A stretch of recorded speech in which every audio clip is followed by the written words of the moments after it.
চড়া দামের উত্তাপে ফিকে হয়ে গেছে মশলার ঘ্রাণ। এলাচ পৌঁছে গেছে ধরাছোঁয়ার বাইরে। বিক্রি হচ্ছে ৪,০০০ টাকা কেজিতে।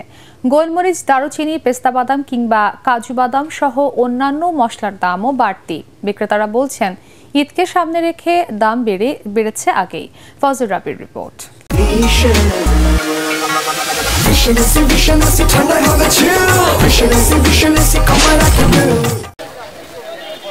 বলা হয় মাংস রান্নার সবচেয়ে গুরুত্বপূর্ণ উপাদান আদা। সে কারণে সপ্তাহের ব্যবধানে আদার দাম বেড়েছে কেজিতে ৬০ টাকা।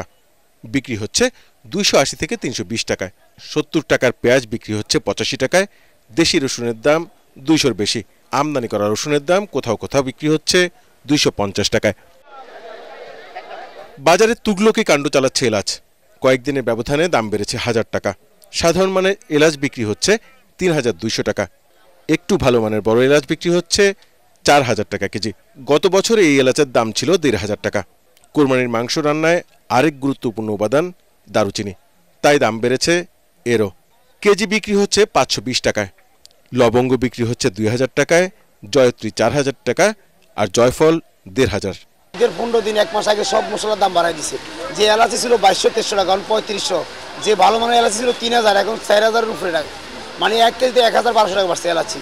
যে কাঠবাদাম ছিল ৯০০, এখন ১১৫০। যে কাজু বাদাম ছিল ১২০০, এখন ১৪০০। যে কিশমিশ ছিল ৫০০, এখন ৬৫০ টাকা। আগেই তো বাড়াইছে, ২ মাস আগে থেকে এর দাম প্রত্যেকটারই অনেক বেশি বাড়াইছে। ঈদের দিনে সালাদে লাগবে টমেটো আর শসা, তাই এই দুই পণ্যের ফায়দা নিয়েছেন এক শ্রেণীর ব্যবসায়ীরা।